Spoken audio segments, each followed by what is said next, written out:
and at the beat. But upstairs they can feel it in their feet when we get live from the basement.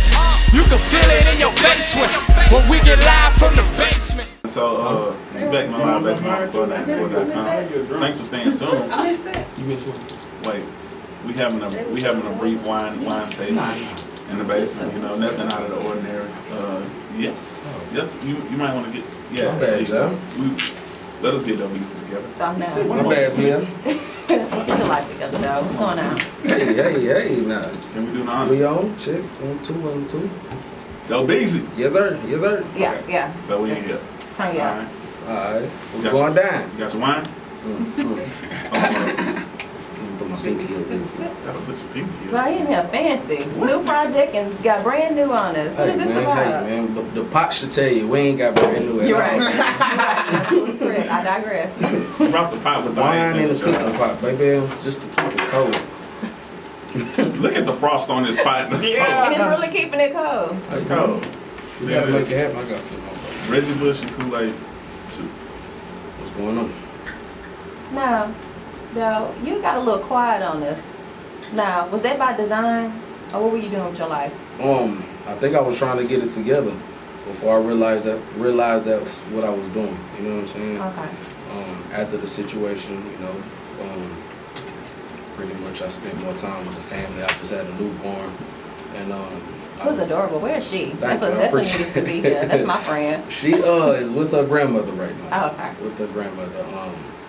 But yeah, just spending that time with her really made me realize, you know, I put a lot of time into my career, and I felt like I ain't put enough into the family. I was always putting that on the back burner, trying to use the excuse of, you know, trying to provide a better life and all that type of stuff. Which, I mean, that is the truth, you know, in the overall goal. But it also is the truth that I spent a lot of time away from home. So with the situation happening and with the new baby girl, it just made me appreciate life a lot more. It made me want to, you know, cherish what was in front of me at the time before I just gave my all into the music again.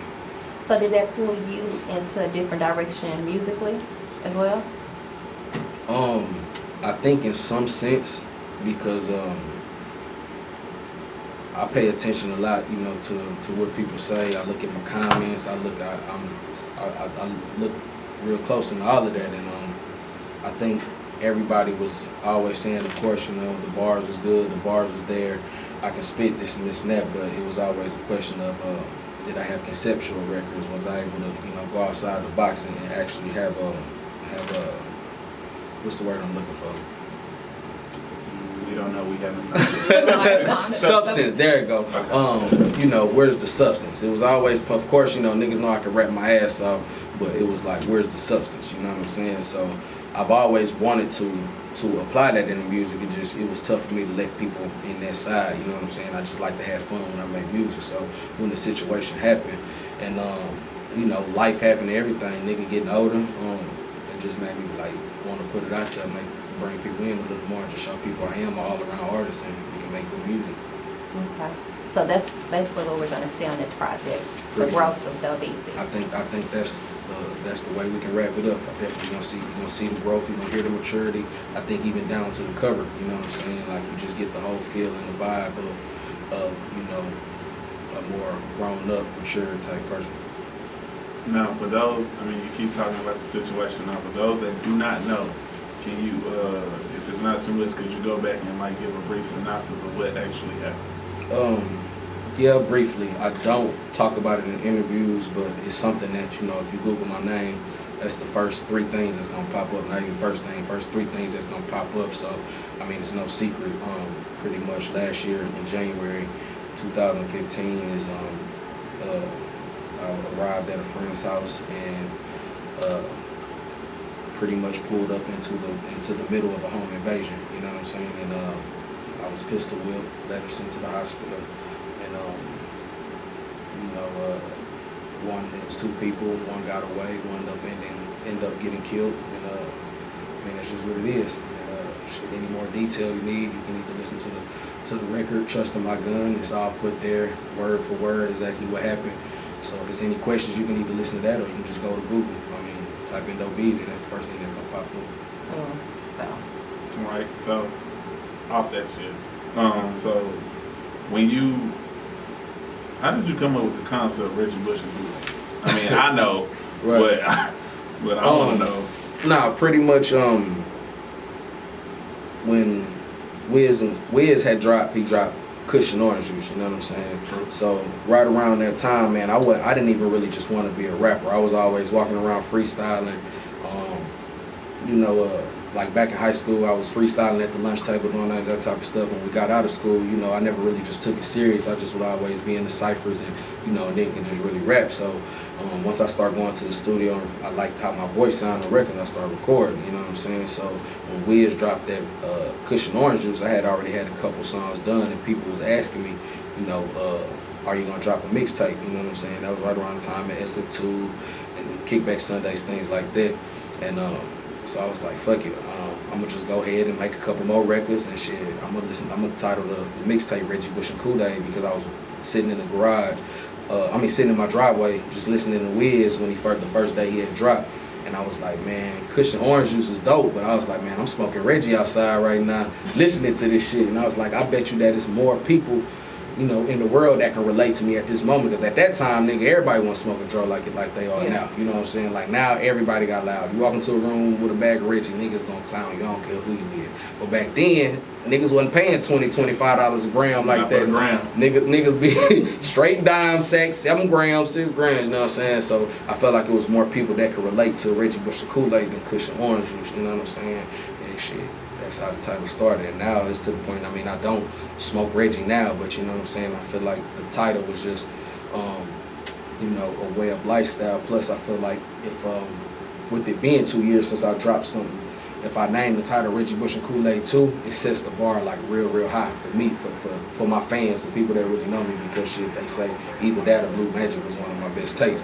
So I feel like with me setting the bar high, and if I meet the bar, then skip a whole lot of rebuilding that I have to do, you know what I'm saying, with fans and people that's been hearing about me and whatnot, it'll skip a whole lot of the rebuilding, because it's like, okay, Reggie Bush and Kool-Aid 2, he can't top the first one. Yeah. So with me reaching the bar, I feel like shit, it just helped me skip a whole lot of rebuilding that I have to do and shit. I just, you know, continue mashing.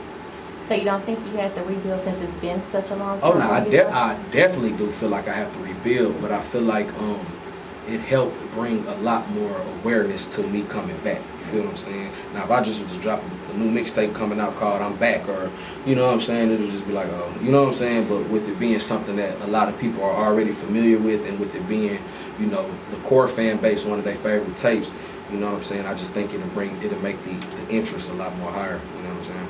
Smart. How critical is it for you to remain humble and remain yourself, despite whatever criticism may come your way? Man, I feel like that's the biggest part. I think that's why a lot of people gravitate towards me, like, because I'm always myself. I never try to be too cool for school. I talk to everybody. I'm a real personable person. I'm approachable. You know what I'm saying? That's just me. I like to talk to people. I'm a friendly person. You know what I'm saying? So I just feel like that's one of the most important things, especially as an artist. You know what I'm saying? Like when you in the light, a lot of people want to see you, want to know you, want to talk to you. So shit, if you don't have that personality, shit, you gonna leave a sour taste in a lot of people's mouth when they actually get to interact with you. You know what I'm saying? So I feel like it's really important to answer the question. Now, you also brought Guyton here with you. Yes, sir. Yes, sir. Now, how did we get here? So this is like you guys seem like two totally different. Two totally different, huh? Nah, pretty much, man, I started seeing Q around on the scene, man. We actually was working with the same person. We was always around, you know, coming across each other. And one day I had seen him perform, and I was like, man, that nigga dope as hell. He gave me his tape, but I hadn't listened to it yet. I just hadn't listened to it, you know what I'm saying? And I had went to he had dropped the next tape, the Blue Heart, you know what I'm saying? And before that we had started, you know, interacting more, seeing each other more. Dap started turning in, hey, what's up, bro? And all that type of shit, you know what I'm saying? Yeah. And before he dropped the tape, he reached out, and I came through and did a feature for his next tape, the Blue Heart. So I still hadn't really listened to his music. I just, you know, went and did it just on the strength of him being a real nigga. So once he dropped the tape, he had a release, and I went by his release and put the tape in the deck, and somebody stayed in the deck for like 2 months. I'm like, man, this nigga is dope. How the fuck are we all asleep? I slept on him, you feel what I'm saying? That's Houston. Exactly, you know what I'm saying? So pretty much, once I started coming around more, shit, after everything happened, I ended up moving. Coincidentally, I stayed 12 minutes from this nigga, so I hit this nigga all the time. Hey bro, you up? Drop smoke something, finna come through. You know what I'm saying? And just naturally, organically, you know what I'm saying. The relationship started building. Then I learned, okay, he don't just rap. This nigga do videos. He edit his own videos. Shit, what else is it? That does the it's not like it's not just like no soup apple out off that come with the thing, the Apple movie shit, like really dope, you know what I'm saying? So once I start seeing he does that, recorded and engineered himself, you feel what I'm saying? It's like, man, this nigga is really dope. And it was around the time where shit, I was only 3-4 tracks in with Reggie Bush and Kool-Aid, and I'm really like, man, fuck this shit. I'm enjoying real life. I'm gonna sit back, get fat, eat, enjoy time with my kids, you know what I'm saying? Get married, of course, you know what I'm saying? Shout out to the wifey. But I was like, fuck it. And then once I started going to Q Crib and just, coming around, I go to the shows, we be performing the song that we do, it just inspired me and motivated me like to keep mashing, you know what I'm saying? So now we're here, like you said, I feel like, not only the city, but just, Texas in general, we sleep on the jewels that we got. So, nigga ain't my artist, nigga ain't, you know what I'm saying? I'm not trying to make that the perception or anything. He got his own thing running. I just want to, at any way I can, you know what I'm saying, wake motherfuckers up that sleep. You know what I'm saying? Still just taking me under his wing, So, you know what I'm saying? That's sweet. I'm not trying to at all be the nigga to be in front of the nigga, nothing, you know what I'm saying? Like, shit, I just want any type of, attention that I can bring to how dope this nigga is. Shit, that's what I want to do. So, I'm done talking about him. I want him to talk about himself. If he can get 2 minutes just to let you know in detail who he is and shit. Baby. We got going. Welcome. Thank you, Guyton, ladies and gentlemen. Guyton. We made it. But yeah, man, I guess I could tell my story on how I met Doe too. It's a little bit different than his. I kind of knew about Doe way before he knew about me, as you can tell. He told you he slipped on me a little bit. I forgave him. But man, I had recently been laid off from my job, and I was thinking about taking my artistry more seriously. And I went to SF2, Kickback Sundays. Some of my friends had recommended that I go check it out.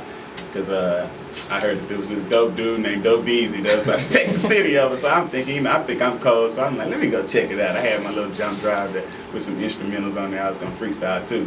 And as soon as I walked in, he was on stage already, destroying boys. And I was just like overwhelmed with the clarity and the speed and his delivery and confidence and just the whole atmosphere of that event. And I admit I grew a bit discouraged because I was like, I'm not ready for this, you know what I'm saying? I was thinking, man, these boys is out here mashing the underground in Houston. I didn't even think it was this serious. So when I first saw Doe, I know that's really a definite misconception to date, but seeing Doe for the first time and that being my first exposure to underground hip hop in Houston, it kind of made me feel like, man, I need to go back to the drawing board. So I started to continue to follow his path, like secretly, just over the years that I have been, like the last 2 years, and I just ended up running into him so much that we got cool. That's really just how it was. So is it a full project in the works for you guys, or we just doing a little song here, song there, or what's the plan? Mustard. Man, hey, I need fuck it, an man. We I don't know. Yeah, I'll let you go. You're the OG. Hey, well, shit. We wasn't gonna say nothing, you know what I'm saying, but we That's are. why Bassment's gonna get out you anyway. Quit playing. Exclusive, baby. It's the wine, baby. Yeah, we are working on a project together. We're working on the EP. We don't even have the title for it yet.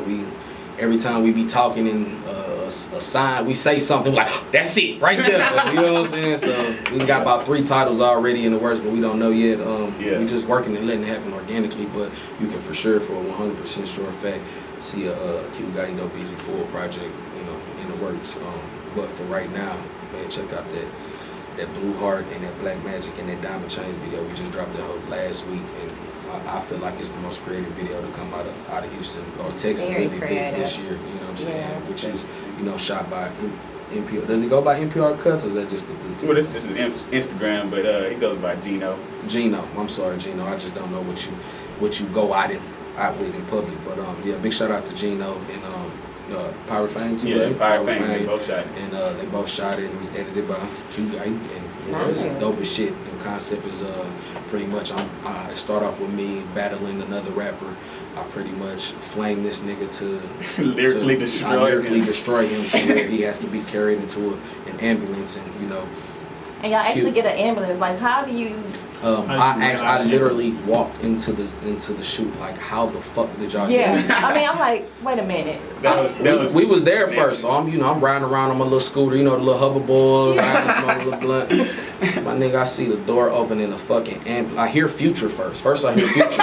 Don't do the bag today. Don't do nothing for gay. I look over, nigga, fucking ambulance with 2 black niggas, glasses on, and a snapback like this, pulling up. I'm like, what the fuck is going on? Like, this is real. They just had a real ambulance, so I had the same question. Yeah, I mean, I just need an answer. I was like, wait a minute, because I saw the behind the scenes footage. I'm like, we really secure an ambulance? Like, how do you do that? That right there just tell you how dope this nigga is. Yeah. Hey, bro, let's get an ambulance. That was purely. And actually get one. That's the thing. We get to talk about a lot of stuff that we want in videos, but to actually To actually get it, niggas be on Twitter. Hey man, if you got a slab, hit me up at. Hey, I need a surprised slab that at ambulance showed up gmail.com. too, man. I was surprised it showed, but It all worked out. So, homeboy. you know, I pretty much concept, like I said, flamed the rapper till where he needed to be in the ambulance. Q delivered him into the ambulance, and at the end finished it off. So if you check it out, man, Q Guyton featuring Doughbeezy down the chain. And where can they find this video? YouTube on the A&F channels called A&F Up, soon to be A&F TV. Gonna change it. He gonna change that tonight, man. He gonna change that tonight, man. Little TV, baby. ANFTV. Yes. Don't have You heard it first.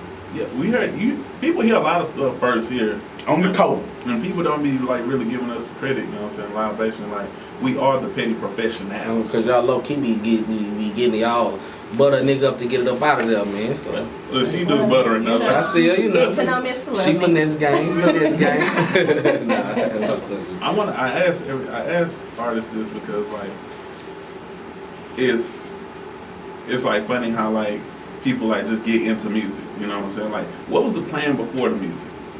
Both of y'all. For me, I really didn't have a plan. You know what I'm saying? Once I realized I wanted to do music, I was pretty young. I was like 17, 18. You know what I'm saying? Before that, shit, like I said, I was just freestyling in the lunchroom at school, so it was really no plan. So once I started rapping, man, I was actually working. I was working at Hobby Lobby. I got fired, walked next door, got an application at Steinmart, worked at Steinmart. At the Steinmart, nigga, I went and worked at Walmart. When I was at Walmart, I stopped, and next That thing you sound know, like you went through Milan Plaza parking lot. nigga was running through Sugarland with my woes. So I ended up, I eventually ended up at Walmart stocking, and then for those who don't know, I'm an artsy person, man. I like to draw, sketch, do all that type of stuff. And they wanted to change my position to where it conflicted with the time I could actually get to work. You know what I'm saying? So it was like, well, we got a position in the bakery. You can be a cake decorator. I'm like, cake decorator? What the hell? Nah. And I thought about it. I was like, man, we can just sit and draw on cakes all day. You know what I'm saying? Hey, get it, man. For those who don't know, my last job before work, rap, I quit and started rapping was Walmart at the bakery. So he Decorating can cakes. perform at your events and decorate your cake. I can do the show and come with the cake decorated, baby. I ain't a baker. I read the instructions and do it. I ain't never did it, but you know, that thing already whipped. I can decorate the hell out that old man. And spit bars at the same time. Bars at the same time. Don't get it fucked up, man. I know it sounds weak, but You see, he made his voice real deep. It's a little like. don't get it fucked up. What about you, Q? I guess I was on the path to be, man, I had all kinds of dreams and aspirations. Still do. My path is still the same. I guess I just took a turn on how I wanted to make it happen. But I was going to U of H, well, not when I decided, but I started really trying to rap at U of H, but I ended up getting an engineering job at KBR. I was an electrical engineer for a while, and I was an IT specialist, and I moved up to management and got laid off. And all the time I was trying to build Ain't Nobody Fresh as a brand to help other artists and painters, media people, PR. I was just really trying to create a totally huge company, but use my career to fund that. So when I got laid off, it kind of just put all that to a halt and made everything turn into a straight hustle. So I was thinking I was just going to be an engineer for a long time, and then totally own a record label of some sort and help people like me that didn't have the opportunity to fund their own dream. That's what I was trying to do. But I'm still doing that though through the art. I just feel like now I know that my purpose is to do music first. I learned through or just got some advice through a guy in the entrepreneur program that doing what you love first is what usually makes you the most money. And then you're gonna end up learning that if you're doing something that you don't love, you're gonna spend a lot of time doing it, trying to provide money to fund what your dream is. So if you're really passionate about your dream and you believe in it, then you gotta use that to be your driving force to fund all of these other things. So that's what I'm currently doing. At the same time, still making the business moves to build the brand so that when I do get the financial clout that I need to make everything else move, it's already in place. So you also did something different too. You can download it for free, Right. or you can donate to the cause. Right, man. Man, I'm a big firm believer of the free music. You know what I'm saying? Like a lot of OGs and certain cats be like, man, nigga, you need to sell your music, bro. Man, make these niggas pay for this shit. But my thing is like, man, the money gonna come. I need to make it as easy as I can for the music to get in your deck. Yeah. Once it get in your deck, I know you're gonna become a fan. Excuse me. That's all I'm missing. You feel what I'm saying? Is the attention and actually being heard once they hit it. For me, what I've seen to be proven and work the best is that once you hear it, then shit, you become a fan, whether it's a performance or it's the music. So I need to make the music get in your deck as easy as it can. Then once you become a fan, you'll pay the 10 or 15 or even 20 to get into the show. You'll pay the 25 for Reggie Bush and Kool-Aid t-shirt. You know what I'm saying? And I found out that when you give the people the option to pay whatever they want to pay, because like you said, it's either free or you can pay to support and donate whatever you want to. I had very few $5. A lot of them was 10, 20, 15. Somebody donated 100. Somebody donated, like I said, $50 and $60 at a time. So you know what I'm saying. When you just give the people a choice and let them consume the music the way that they want to, the money gonna come regardless. You know what I'm saying. So what was the real inspiration like for this project? Like why now? Why right now? Man, I got tired of just not being in my position I was in before. You know what I'm saying? I felt like I was in a great position in the city, and I don't feel like I lost my position. I just felt like a lot of others have elevated to where I was supposed to be elevating the same, and I was really slacking. You know what I'm saying? Like I said, I believe people think I make great music. I just don't make it enough. You feel what I'm saying? I dropped Reggie Bush Kool-Aid, a year and a half later dropped Blue Magic.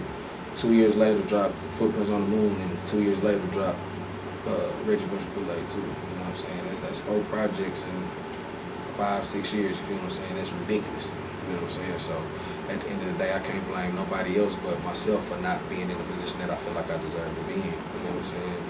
Like I said, I don't feel like I've come down. I just feel like I've kind of stagnant. Stagnant at the same place while others have progressed when I was supposed to be doing the same as well. You know what I'm saying? Now I have a question for you. There we go. I've been holding this question for a while. What's up? We cool as iced tea, but I still have this question because I was looking at you side eye. You What's probably up? know what I'm going to ask you too. I don't. There we go. Back in '88, well, I'm just kidding, not that long ago, but maybe about some months back, you sent out a tweet.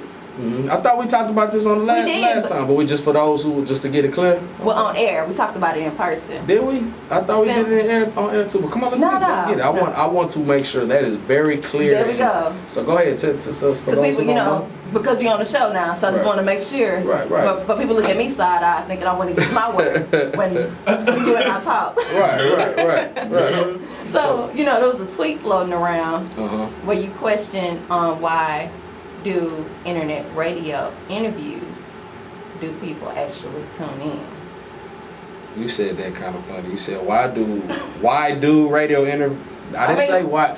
You said it right, halfway right. Okay. I put out the first tweet was, does anybody out there listen to internet radio? I waited for about 2 minutes, no response or whatever. So I said, well, I'm only asking because the only people that I know that listen to the internet radio are the people that work there. You know what I'm saying? So like, let's say if it's another person's night, you know, who's not on, they listen to it. You know what I'm saying? So it was a genuine question because I would always get asked to come to internet radio. So I was wondering, do people actually listen when I go? So it was a real genuine question. I was asking my followers, I was asking anybody that followed me, and you know, it just got took way out of context.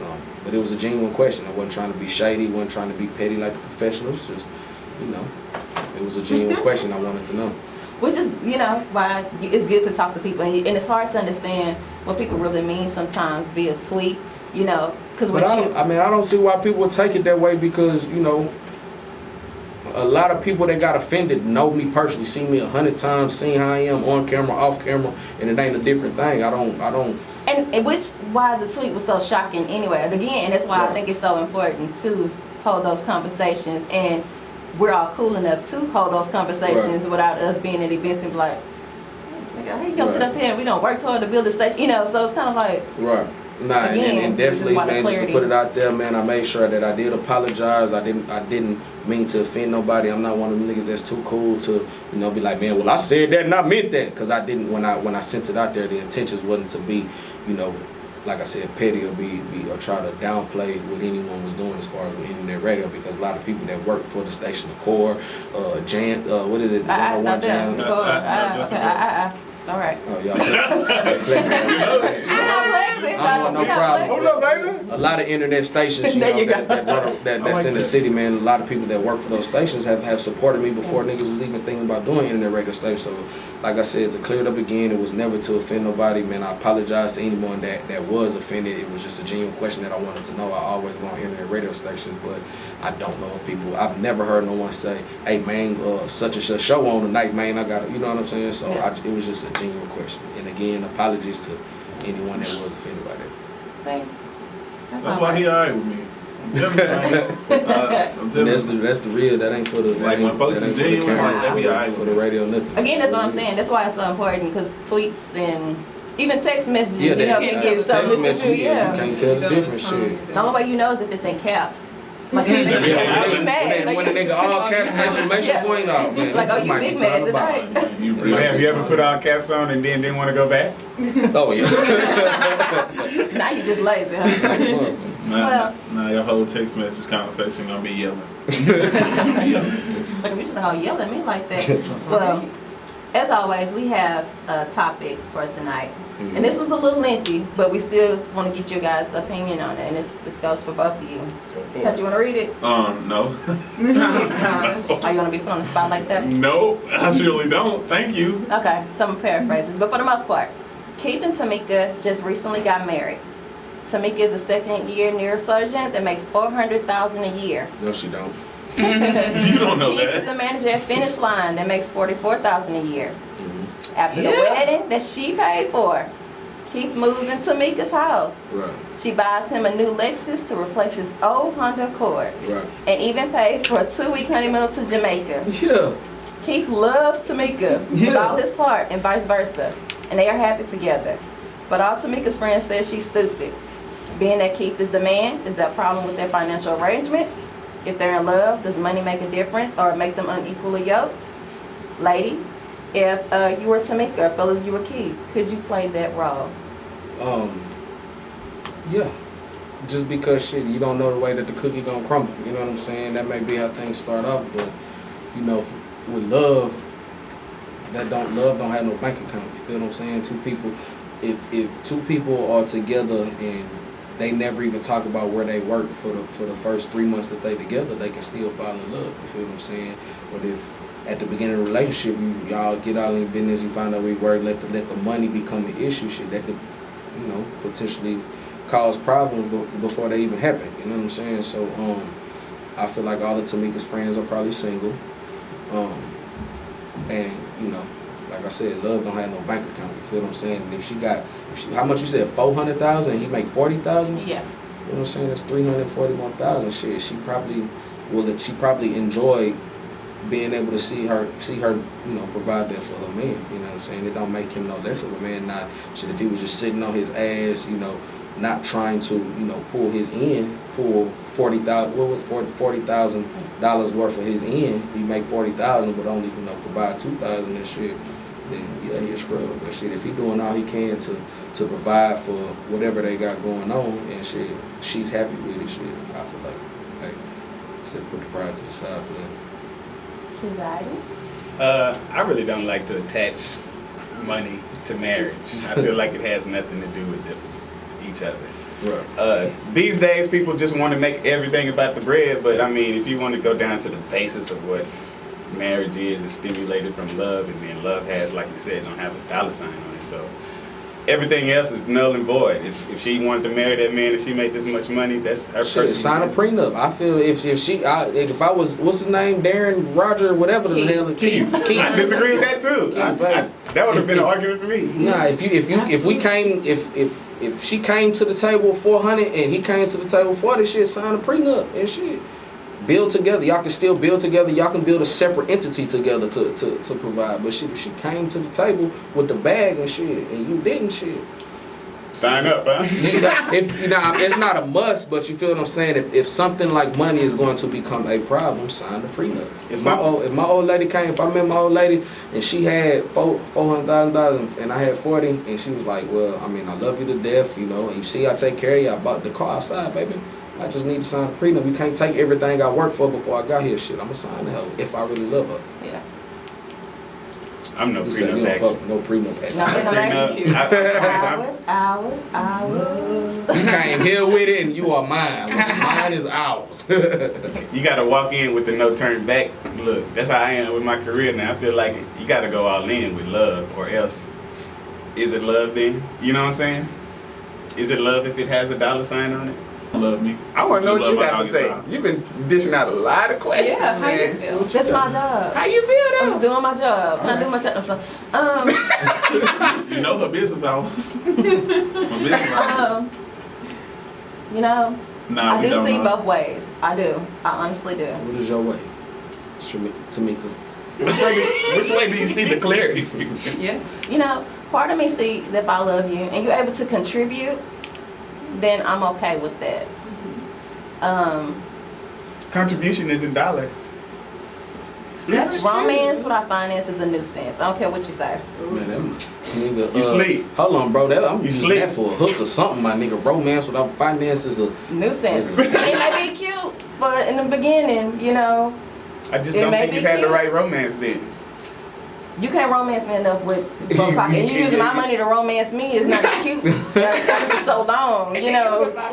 You don't You have got to to use bring- money for romance though. That's the whole thing. Like how did you something. equate a dollar symbol to We a can only do romantic? candlelight dinners. I mean, volunteer candlelight dinners. Volunteer candlelight dinners. because we can't afford lights, so we use it.